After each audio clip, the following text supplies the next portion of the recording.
Sunod-sunod na putok ng baril ang narinig matapos umanong lumaban ang isang tulak na tinarget sa bypass operation ng City of San Jose del Monte, Bulacan PNP sa may barangay Gaya-Gaya kaninang bandang alas 2 ng madaling araw.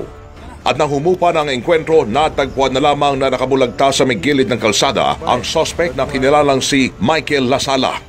Ayon sa pulisya, matapos mabilhan ang 500 pisong halaga ng pakete ng shabu, nakatunog daw si Lasala na pulis ang katransaksyon kaya agad bumunot ng baril.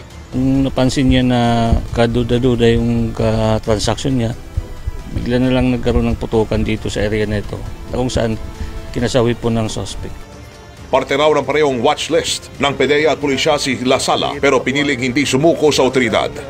Bahagi rin daw ang suspect ng sindikato na nagbabagsak ng iligal na droga hanggang Caloocan.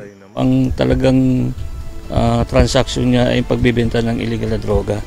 Galing sa Sapampalay area, kaya mayat-maya pumupunta siya dito para kumuha ng droga dito sa Towerville 6 hanggang doon sa Caloocan, yung tawid ilog po. Makikita sa crime scene ng isang itim na motorsiklo na sinasabing getaway vehicle ng suspect, kalibre 38 na baril at mga basyo ng bala. Na-recover din ng Soko ang 12 sachet ng shabu at bypass money. Inaalam naman ng pulisya kung may record din sila Sala sa iba pang krimen sa lungsod.